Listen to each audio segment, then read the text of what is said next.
Hi, friends. Welcome to Law Chat with Girija. My name is Girija Patel. I'm a mother. I'm a wife. I am a podcaster. I am an educator. I am a businesswoman. I am an entrepreneur, and I'm a lawyer. I truly believe in the power of mentorship through storytelling, and that's what Law Chat is all about. So whether you are in 6 months or 10 years of business experience, we can all learn from each other's experiences because we face the same challenges and we have the victories and we have mistakes that we're all making. So why not lean into them and know that we're going to be fine and we're going to be okay and we're going to be inspired. And of course, this is Law Chat with Girija, so we will be talking about some law at some point during the conversation. And if you love what you hear today, which I know you will, then subscribe to Law Chat with Girija and share the love. So grab your coffee, sparkling water, or wine, and let's dive in to the next inspiring mentorship session. Hi, friends. Welcome to Law Chat. Money matters in the business or even outside the business in our personal lives. And having a healthy relationship with your finances is key to having a peace of mind and always having security also in your future. And so having a working knowledge, in my opinion, is very important and an added bonus in the CEO's tool belt. So today's guest is Stephanie Skryzowski. Yay! Founder and CEO of 100 Degrees Consulting, which provides financial strategy and bookkeeping services to businesses and nonprofits around the globe. Her travel and experience are inspiring and have played such a vital role in her company today. I just can't wait to talk to you about all of those experiences. So welcome to Law Chat, Stephanie. Oh, thank you so much for having me. I'm excited to chat. Yeah, so when I do a little research on everybody coming in, like on my guests, and just kind of read about their life. And I just feel like a part of you that really stood out to me was the work that you did abroad with nonprofits. And I mean, parts of the world that you went to that a lot of us normal people don't venture out to, or the average Joe does not go there. Part of which being Afghanistan, and then also some other countries that you were doing nonprofit work. So I'm sure your journey did not start there, but where did everything begin and how did you just evolve from point A to B to C to where you are today? Yeah, so my story actually began when I was about 12 years old, and I visited a courtroom for a field trip in like 7th grade and just kind of fell in love with it, read every John Grisham book ever written, and decided that I wanted to be a lawyer. And and so I sort of planned my college career thinking that I wanted to be a lawyer.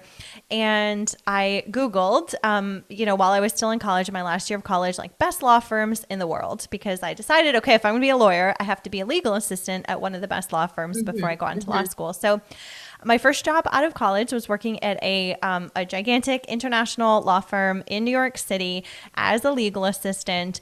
And about 10 months into that job, I realized I hated everything about it. I no longer wanted to be a lawyer. I didn't like the work. I didn't like the clients that I was assigned to at this law firm. But while I was there, I was working with a partner who had founded a nonprofit that was working with farmers in Afghanistan to help them rebuild their farm businesses after their land had been decimated by, at that point, about 3 decades of war. And so I eventually ended up leaving the law firm and going to work full-time for this nonprofit organization. And just like in a small business, when you own your business, same thing in a nonprofit, you wear all the hats, you do all the things. So my title was operations manager, but I was doing everything from like stuffing envelopes and managing fundraisers and doing the bookkeeping and the accounting. And I fell in love with the numbers side of things. And I'd always been like decent at math and almost thought about majoring in math in college, but didn't want to be a math teacher. So I didn't really know what to do with that. So I sort of took I took a really strong interest in that and really made that the focus of my role going forward. And it was there that I made this connection between the work that I was doing in like presenting financial statements to the board and really just making sure that we're stewarding our resources well and being able to have an actual impact on someone's life, doing something positive. And I just remember standing in a field in Afghanistan, actually it was in a garden of this woman who had benefited from some of the services that this organization had provided. And she picked a cucumber out of the ground and she gave it to her son, who ran away and washed it and came back and handed it to me. And she motioned for me to like take a bite out of this cucumber. So I took a bite and it was delicious. And she just had this huge smile on her face. She was so proud of, what she was able to do. She was able to then sell those vegetables in the market and be able to send her kids to school. And this sort of like chain reaction that I had like a teeny tiny little piece of by making sure that, we were managing our money well, that was really what set me off on the journey to where I am now, which is running a CFO and bookkeeping agency where we provide CFO and bookkeeping services to nonprofits, but also to many, many small businesses around the globe. So it's kind of a long journey. I feel like everyone's journey is kind of long, but it's kind of a long journey. But that's how I got to where I am now. I always find it so interesting when I have guests or I meet anybody that's like was or used to be on the law track or was a lawyer and now they're doing something else. It's just so interesting because, a lot of times things look really sexy from the outside. And then when you go inside, you're like, no, well, that's not cute anymore. Yeah. So I think accounting is also one of those situations right. where people look in, they're like, oh yeah, maybe a TV show about accountants might be cool, but I don't know about the real deal because numbers can be overwhelming. Numbers are scary. And I think a lot of times women entrepreneurs in particular may not have a very healthy relationship with money. Not to say all of them are like that or, men aren't like that, but, women entrepreneurs are few compared to the other percentage of other types of entrepreneurships. So do you focus on small businesses or are you focusing on like women-owned businesses or you focus just everybody? Yeah. So I initially started the business focusing on nonprofits because that was where my experience was. But it wasn't long after that some small business owner friends started coming to me and saying like, hey, can you help me manage my cash flow? And can you help me like create a forecast for the year? And so very quickly it turned into working with purpose-driven, almost all women-owned, women-led small businesses as well. And so that's kind of our, I wouldn't say we necessarily have an industry niche when it comes to the small businesses we work with, but the common thread is that they're purpose-driven and almost all women-owned, which I think is really fun. So I always say, like, if the, tire store down the street asked us to be their CFO, we'd probably say no, like that's not a great fit. So that mission focus is really important to us with all of our clients. Mm-hmm, mm-hmm. It also is cool because you were saying earlier that, when you were working as a legal assistant, you had to help clients that just did not align with you, that you did not enjoy working with. Mm-hmm. And being mission driven in your business, you're able to align your mission with your clients also. Yeah, absolutely. And I just think back like to that experience at the law firm. I mean, the one client that I was working with was a company in the adult industry, I will just say. And like, I can't think of something that's like farther away from my values and really what I stand for. And so, yeah, you're right. As an entrepreneur, we really do have the power to like control who we work with and to work with companies and other people that really make us feel good and that we know are creating change in the world. So yeah, I love that about running a company. Yeah, I think so too. And I'm really like trying to like really hone into our value systems and how it aligns into our business. Now, whether that's in finances or accounting or law or, any part of your aspect, how is that becoming a more holistic approach in your business rather than a very siphoned approach to your business? So what do you do to make that happen? Yeah, so I think that often we are thinking about what's important to us, but we aren't actually allocating resources to those things that are important to us. Meaning we're not planning for it. We're not budgeting or forecasting for it. I know people get very like itchy with the term budget. Like budget feels very sort of scarcity minded and feels very limiting, and that's not really how I use a budget or how I think about a budget. I'm just talking about like, what's your plan? What is your plan for how you're going to spend your money?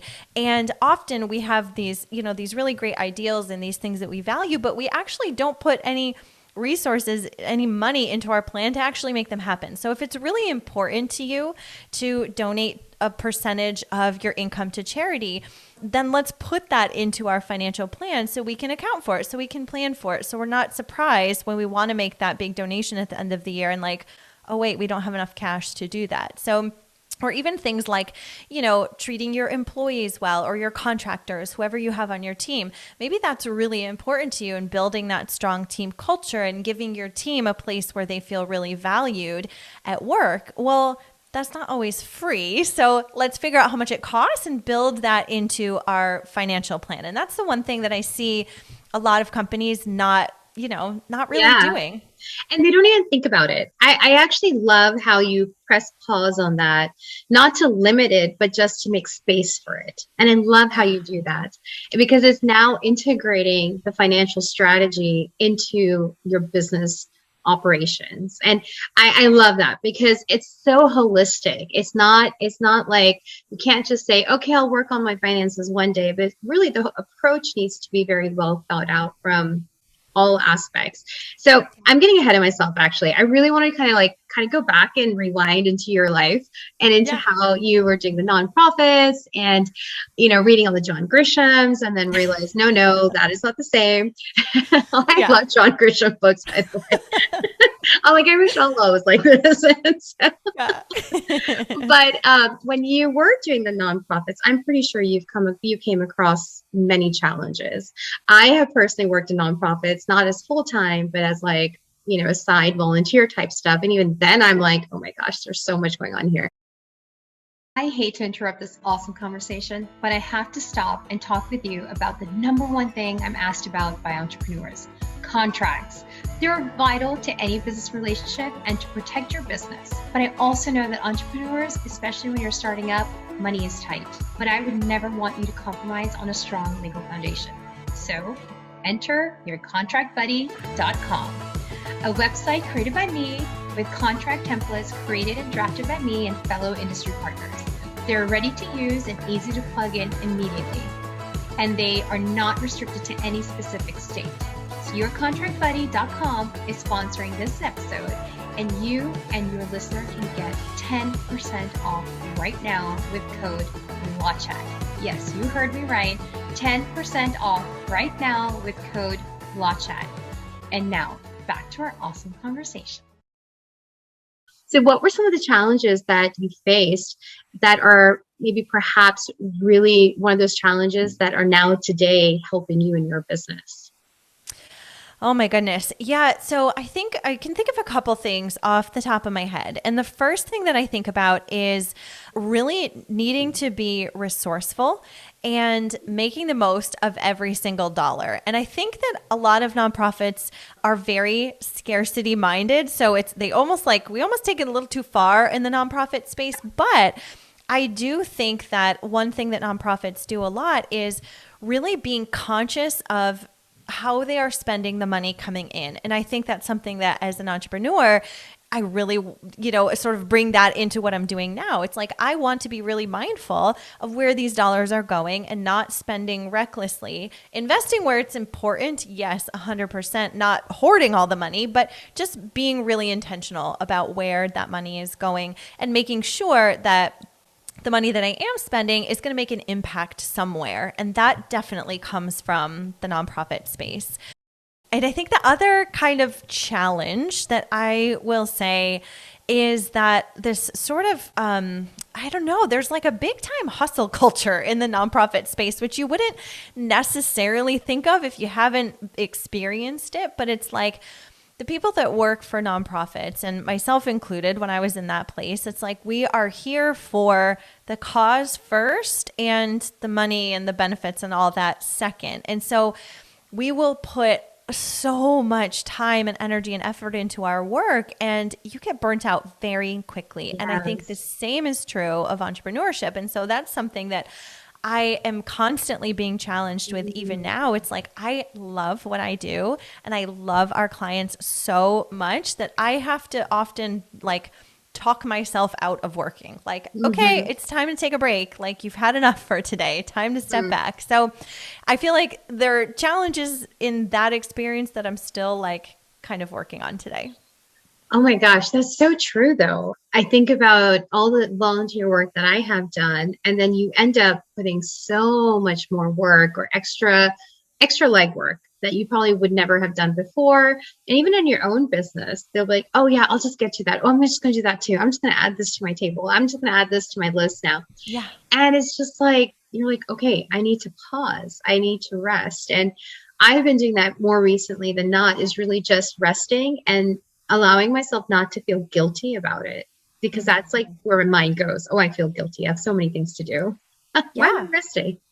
Yeah. If I'm not productive, like every waking moment of the day, I'm like, well, what am I even doing here? What's the point? Yeah. And the key is that resting is also part of productivity. If you don't allow yourself to unwind, decompress, and just literally maybe watch a very bad TV show, like, it's not bad, but it's like total junk, but you're like, yay, I love this. I absolutely have my guilty shows that I watch. Yes. And allow yourself that space and that time to just say, I'm just going to pause. I'm going to press pause on myself right now. Yeah, exactly. I know it's something, it's a constant reminder for me. I'm an Enneagram 3. I don't know if you're familiar with the Enneagram. Yes. Okay. So, we constantly need to be doing something, achieving something, being productive. So yeah, it's a constant work in progress.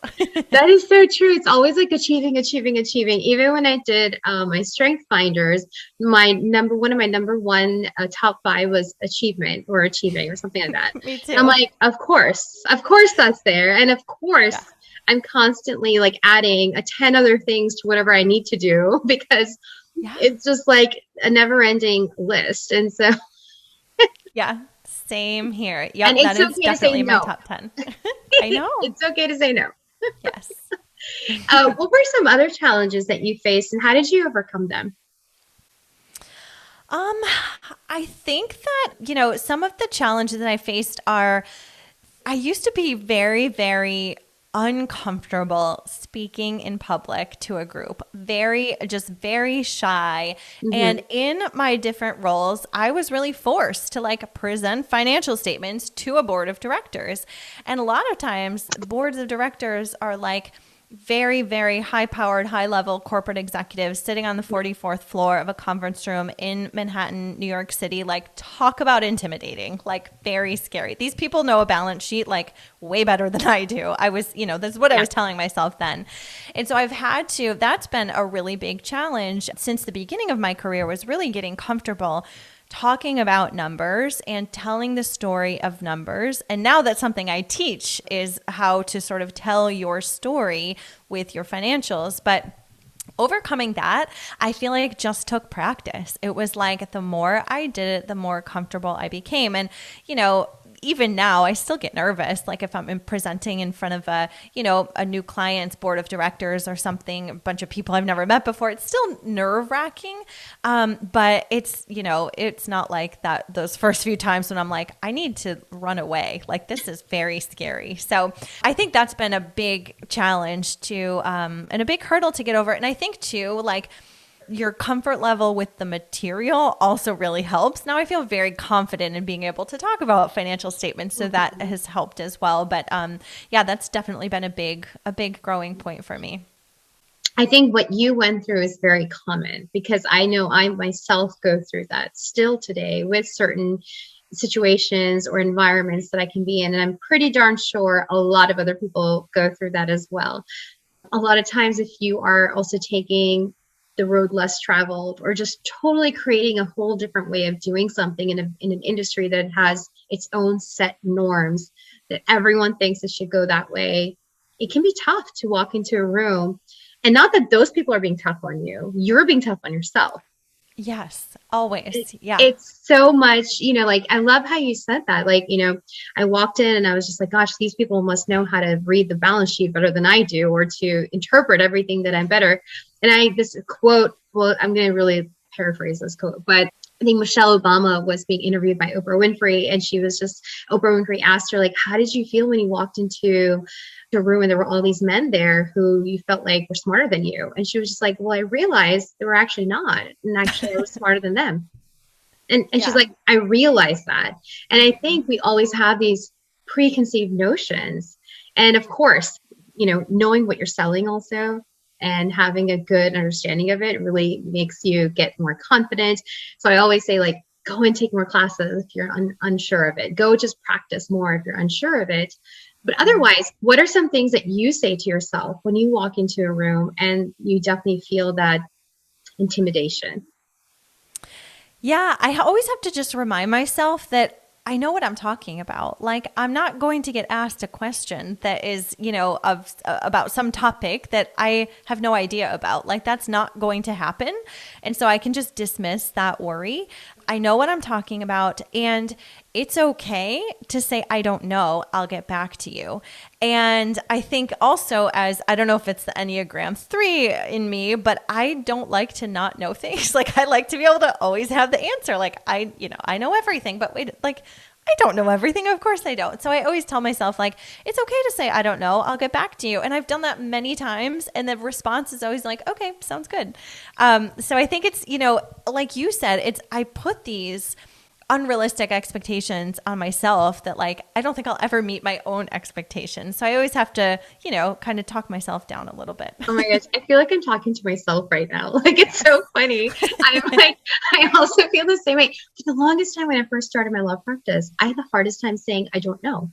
Like, while I'm talking to somebody, I'd have to, like, frantically start searching and researching. Right. And I'm like, why am I doing this to myself? I'm going to get a heart attack. These people don't even care. Like, right. They do not care. You can say, I'll get back to you. And so it took practice on my end to say, I don't know, but I'll do research and I'll get back to you.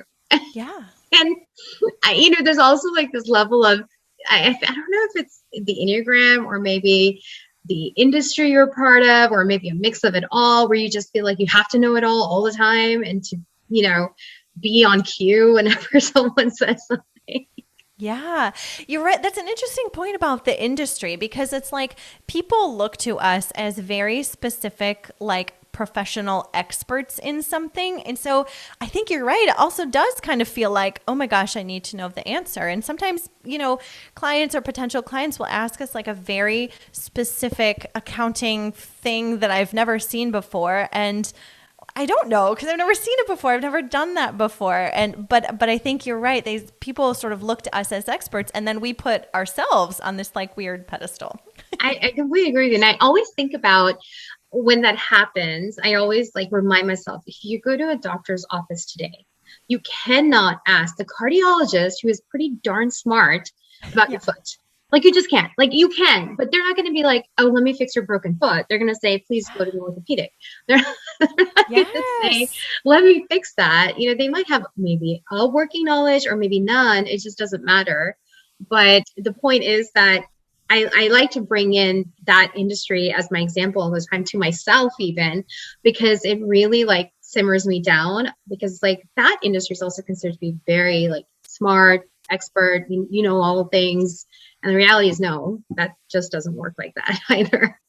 Yeah, that is such a good point. And I feel like, and I'm sure this happens in the legal field as well, but when it comes to money, people often group like a bookkeeper, a CPA, a CFO, a certified financial advisor. Like, they think they're all the same person. And I'm like, those are four very specific, very different things. And so just reminding people that, yeah, I'm a CFO and we do bookkeeping, but I don't do taxes. And it's just, it's also sort of a little bit of educating people that like, oh, okay, I didn't even realize that. It's very nice that you actually said that, because that actually segues into my next question for you, which I literally have written down, asking you, what is the difference between a CPA and a CFO? or accounting and finance and, here, bring it on. What's the difference between a bookkeeper and all of that too? Yes.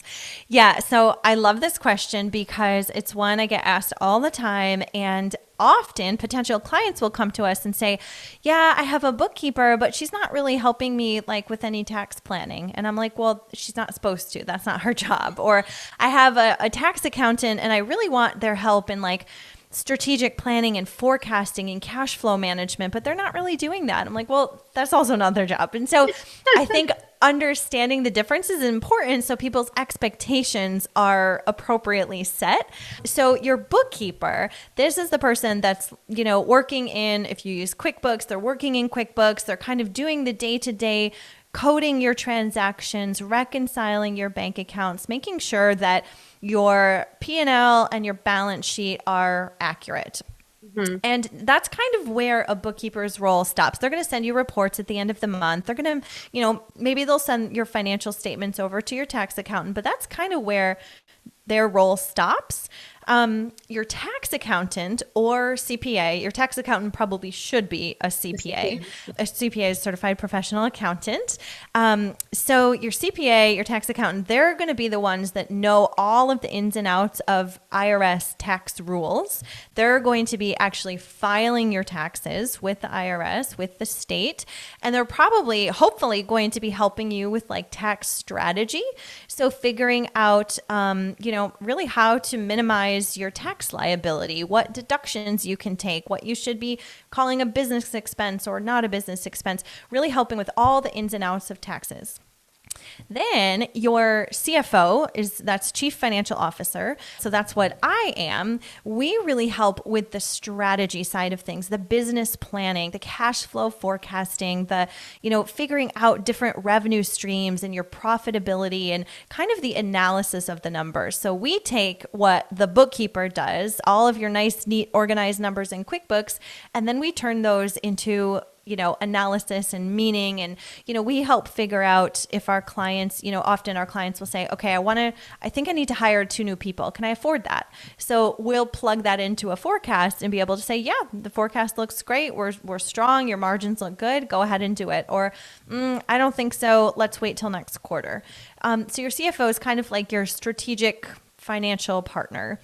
And then a financial planner or a CFP, that person is really focused on like wealth management and often will work with you both on the personal and business side and looking at your investments and retirement and maybe some risk management like wills and things like that. So they're very different roles. Those 4 things that I talk about are very different. And so hopefully this helps people who may have been confused. And it's okay if you are. I get it all the time. Mm-hmm.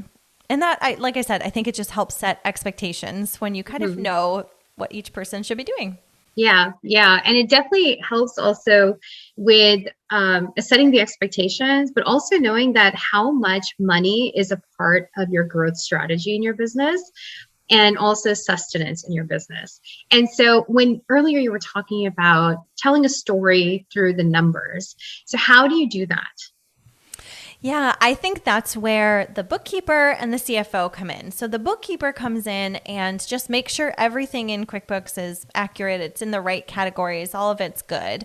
And then the CFO comes in and we basically calculate different metrics. There's different like data points that we use to pull out information that's useful. So one of my favorites is looking at months of cash on hand. And so that number, there's a couple data points that we can use within the financials to tell you how long could your business operate just like it is right now, pay your bills, pay your team, pay yourself, do what you need to do if not another dollar came in the door starting today.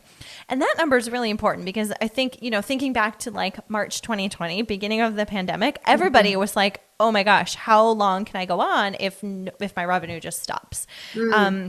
And so, getting yourself to a point where you've got 3 to 6 months of cash in the bank is a really great place to be. And so it's saying, okay, let me pull a couple numbers from our financial statements and being able to say, okay, well, our business is really sustainable. We've got 6 months of cash on hand, or okay, we need to make some tweaks to what we're doing in terms of revenue or in terms of our profit margins because we have less than a month of cash on hand. And so it's, looking at the financial statements and being able to sort of talk about them in a more narrative way that makes sense basically to business owners. Because I see all the time, it's like you get your financial statements, you're looking at your P&L or your balance sheet and your eyes just sort of like start to glaze over and you're like, what does this all even mean? I think this looks good. So yeah. That's so funny. Yeah, that's true. And I think reading, I was at the business school just because I was like, oh, this would be a nice backup plan just in case something were to happen. But it's always nice because now it's because of that, you have some underlying knowledge of what a balance sheet is or what cash flow statement might be. Of course, things have changed so much since then. But like for a lot of business owners or entrepreneurs out there, they're not necessarily have those backgrounds or, they don't necessarily have an intense background in finances or something like that. So what is one of the best ways to familiarize yourself with your finances? And how would you tell someone to do that, like from the beginning, aside from coming to you and of course getting your help? Yeah. So I would say, what I always advise new business owners is to start getting comfortable with your money, because I think that even backing up from the like practical stuff, we're just really uncomfortable, like thinking about money or talking about money. And so getting comfortable with your money and then setting yourself up for success from day one, meaning that the easiest thing ever, getting a business bank account that's separate from your personal bank account so that you can very clearly see the money going in and the money going out for your business. Getting set up with an accounting system, it can be, I always say, like, don't let software stop you from staying on top of your numbers. So if you're just, dying because you can't handle QuickBooks, put it in a spreadsheet. I don't care. I recommend QuickBooks Online because that way they do a lot of work for you in there. You can connect QuickBooks to your bank account. So anytime a transaction, goes in and out of your bank account, it automatically shows up on QuickBooks. They take a lot of the work out of it for you. Mm-hmm. And so getting yourself comfortable to that point, even if you know nothing about financials, is really good because you can very easily look at a simple P&L. And that means profit and loss. I was just going to ask you, what does that mean? Yes. P&L is profit and loss. And so all that's going to show you is the money coming in, your revenue on the top, your money going out, your expenses, and then your net income or your profit, which is just revenue minus expenses, right? What's left over. And so it can be as simple as that. And I think that oftentimes business owners think it has to be more complicated than that. And it really doesn't. As long as we're tracking what's coming in, what's going out, and we can see that, that's like step one. And as you get more comfortable, as you become more, sophisticated and sort of grow in your entrepreneurship, you can get more sophisticated and grow in your financials as well. But like just being able to see revenue and expenses and your profit, that's a great place to start. I love that. So I'm terrible with my finance. I'm just like so bad at it. Like I know it, but I'm just and I speak from experience that if you don't start from the beginning, you're chasing after it until it's sorted out. And then even that part is such a pain. I almost want to say my bookkeeper has fired me. So I'm just like, it's terrible. Yes. So it's like, get on top of it if you haven't gotten on top of it. This should be part of one of the essentials that you get when you're first starting a business is some sort of mechanism, tool, software to help you with your finances and your accounting and all of that good stuff.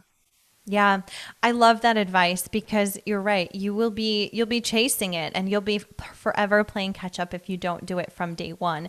Now, if somebody listening is already like down the road and they're like, oh no, I didn't do it. Okay, don't be scared. Like you can still catch up, but like now is the best time to do it. Whenever you're listening to this, now is the time.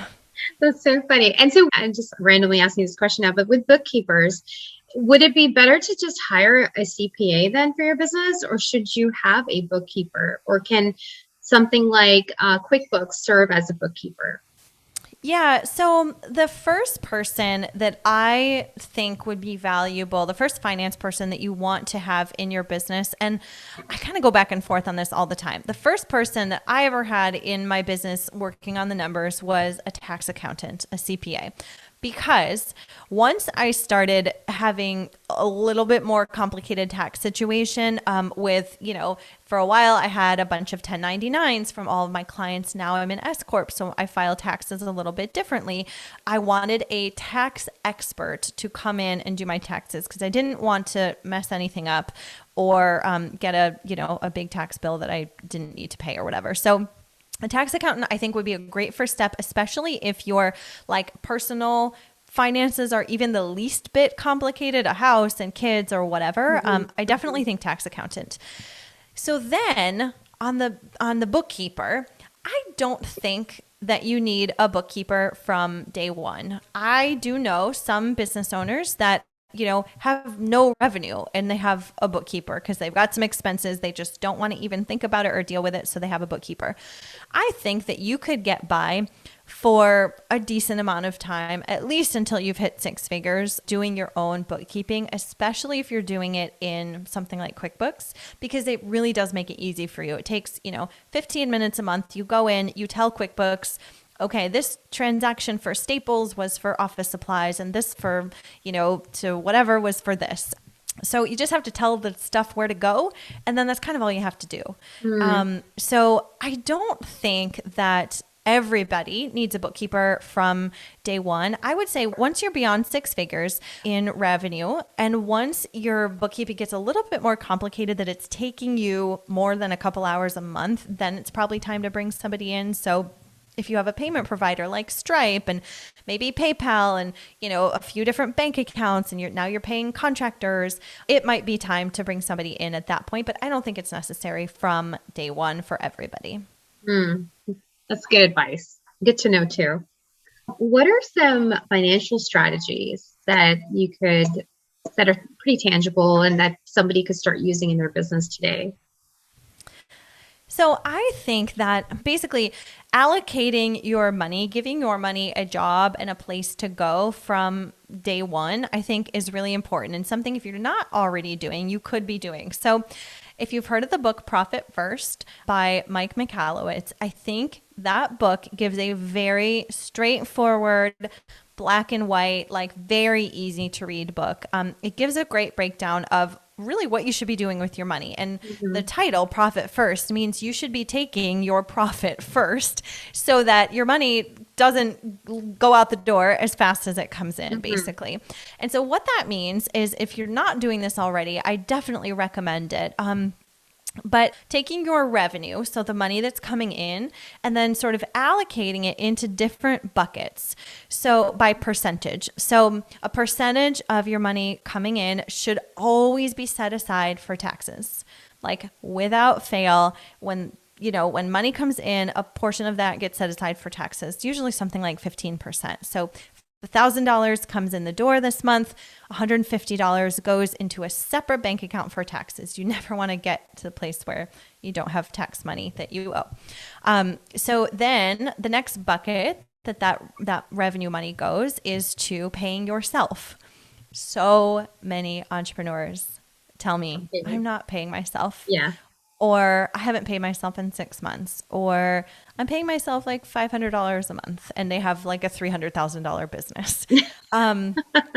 Pay yourself off the top so that you make sure you're getting compensated for your hard work. I mean, if you're intentionally not paying yourself because you're putting money back into the business for something that's coming down the road, okay, but pay yourself. So the next thing is to take some of that revenue money and put it into a bucket to pay yourself. And so if you're, usually that just means transferring money from your business bank account to your personal bank account and making sure that you're doing that on a regular basis. The next bucket, the next place you're allocating your revenue is towards your expenses. And so this, the percentage of revenue varies, but let's say it's like 40%. So if you're making, $10,000 this month, about $4,000 should go towards expenses. And having that benchmark percentage is really helpful so that your expenses don't get out of control, because the whole premise of this book, Profit First, that's what he saw happening in so many businesses. The money was coming in and 90 or 100% of that money was going out towards expenses, and they could get really bloated really fast. And so having that set percentage kind of keeps you under control. And then the last bucket, where the money that's coming in, you're taking and allocating it towards your profit. And so that means you're always going to have money left over every single month to sort of keep in a business savings account. You can let it grow. And that's what I was talking about before, helping us get to that point where we have 3 to 6 months of expenses on hand, 3 to 6 months of cash in the bank, basically. So if you're not already doing some version of this where you're setting aside money for taxes, you're paying yourself, you're managing your expenses within certain parameters, and you have extra money left over, that is the first action item that I would recommend you take. Oh, I love that. That was a lot. No, it's not. It was actually, you could very concisely summarize that book. Yeah. And so, Profit First is a great book. I've read it. And if you start using it and implementing it, it's actually a game changer for so many people. Now, not everybody agrees with Profit First. That is absolutely a thing. But read it, see if it works for you and if it really aligns with you. But I think it really, at least in the beginning, it helps you start. And I like how, there is a bucket for expenses where you're not over I see $1,000. I can absolutely spend 900 right now. I've done that. Yeah. But then you have 100 left for everything else. That doesn't make sense. And so you want to be able to have that cushion for all the other things that are absolutely just as important for you in your life as well. Yeah, so exactly. That's some great advice. And do you normally follow Profit First in your business also, and how you consult with your clients? So I will say I sort of have a love-hate relationship with Profit First. And so I do not follow it to the T, but we do have a couple clients that do follow Profit First to a T. And the things that I don't like about it, if you've read it and you already tuned us out because you're like, I hate Profit First, come back to us, because I do not have the number of bank accounts that he recommends. So if you've read the book, he recommends you have a separate bank account for all those buckets, plus a few more in a separate bank. It's too much for me. Yeah.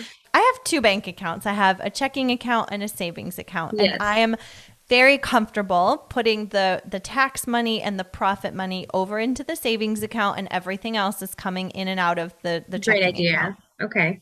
So don't feel intimidated oh my gosh, now I have to open 12 different bank accounts. You absolutely do not. Okay, you're so right. The first that's in the beginning of the book. Okay, have 1,000 bank accounts. And you're like, wait. Yeah. And people are like, okay, I'm done. We're done. Yeah. No, don't do that. Don't do that. If you're not cool with that, if you're not comfortable with that, don't do it. Your iteration of it. Yes, exactly. What I like about it is the concept of having benchmarks for each of those buckets, because otherwise I think we forget them. We forget about taxes, or we don't pay ourselves enough, or we're not setting aside enough for profit. So I think just being conscious of each of those 4 buckets and coming up with the percentages that work for you and for your business, that's my biggest takeaway from Profit First. But following it to a T, it's not for me. It works for some people, but it's not for me. I simply love everything that you just said. So it's you take it and then you make a version that still is working, that's still effective, but really resonates with you and how you're functioning. So I love that. I always I get so involved in the conversations that I actually forget that I want to talk something about the law. And so in your experience with everything that you have done, what is something where you're like, oh man, I needed a lawyer at that time, or I should have done some research or anything?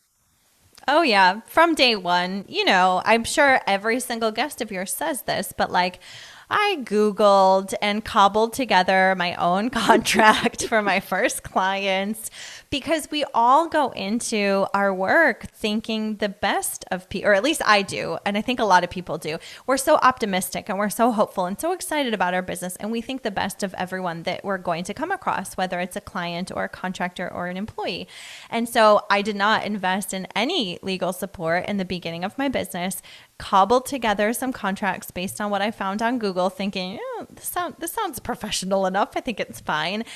And it has come back to bite me. I've definitely had a couple like payment type disputes and contract related disputes with a couple clients way back, probably like 4 years ago at this point, that ended up resulting in me not having any legal ground to collect on money that I had technically earned. And so I lost a lot of money and parted ways with the client, of course, but they just, they refused to pay. I didn't have a contract to support me, and that was that. Yeah. And then on the team side of things, same thing with contractors and with employees, with both of them. I've had both, and I do currently have both. It was the same thing. It's like you're so excited to be working with this person. You really like them, you connect, and then something goes awry a few years later. And again, I didn't have any real ground to stand on to enforce what I felt was the right thing. And they sort of were able to kind of sneak through a loophole because I didn't have myself very well protected. Mm-hmm. So that's not going to happen anymore.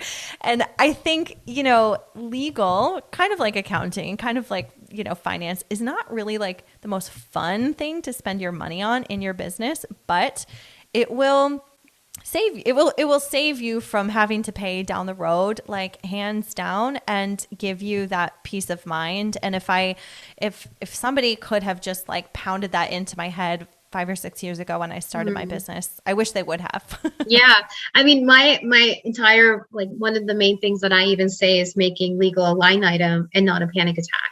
Because when you have it as a line item, you've already started allocating some funds towards that contract, and not towards a litigation, but towards protection, towards putting legal strategy into your business, not towards some phantom litigation that might happen in the future. Please, like, we don't even want that.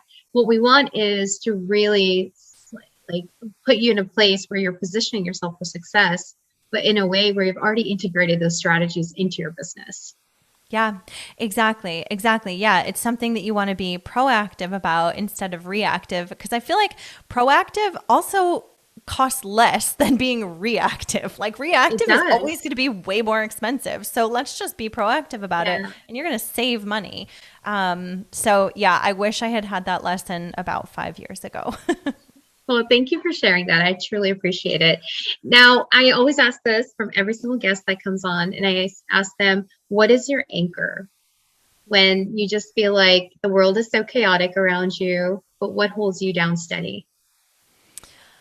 Oh, well, I will say, probably the typical answer is like my family, my kids, my husband. I feel like definitely the family for sure, because I'm able to take a step back.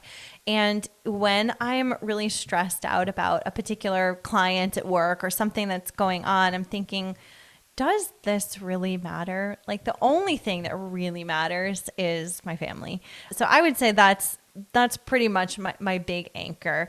On the work side of things, I also sometimes need to step back and, if I'm like working on an audit with a client or a challenging analysis or even just like a difficult conversation with a client, and I'm able to step back and say, okay, this work kind of sucks right now. Like I don't actually really like this task, but what is the impact that's on the other side of what they are doing?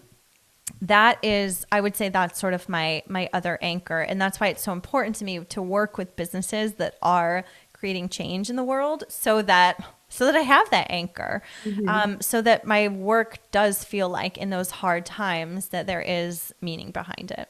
Yeah, I love that.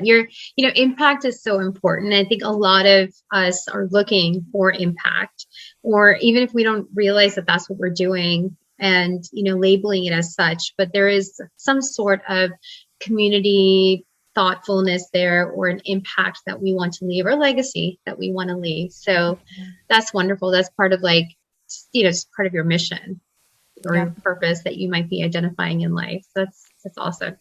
And what is a book that you love, whether it's for fun, whether it's a business book, whether anything?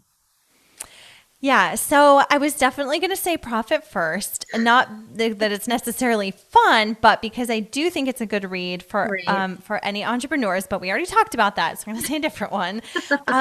I really like We Should All Be Millionaires by Rachel Rogers. Okay. It's about money. It's about mindset. It's about growth, and it kind of just pulls everything together. So on the mindset side, We Should All Be Millionaires by Rachel Rogers, and on the practical side, Profit First by Mike Michalowicz. Yeah, I love that. Profit First is definitely something. If you haven't read it, just give it a try. If you have read it and you're like, like what you said earlier, Stephanie, you can change it and make it something that fits you well. And so I haven't read the other book yet, but I will definitely add that to my list.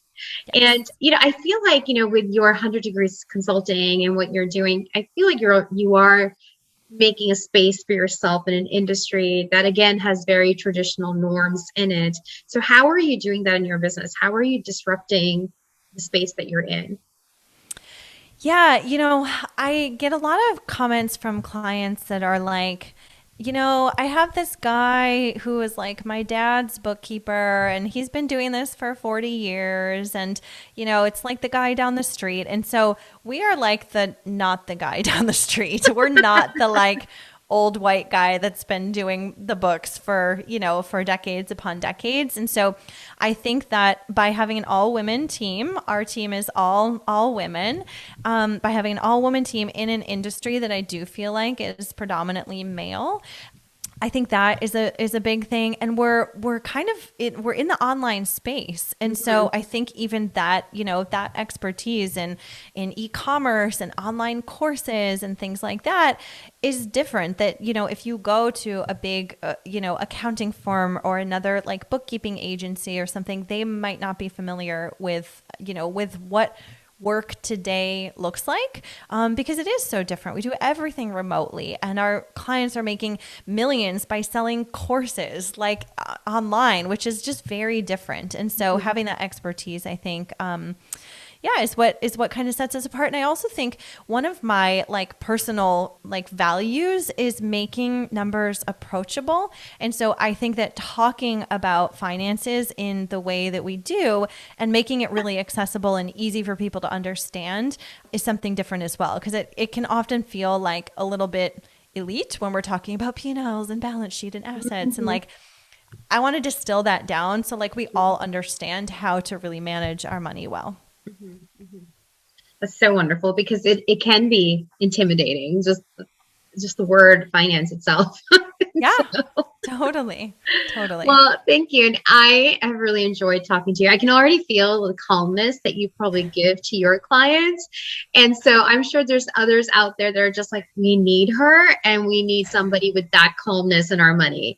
So how can they reach out to you, and how can they connect with you?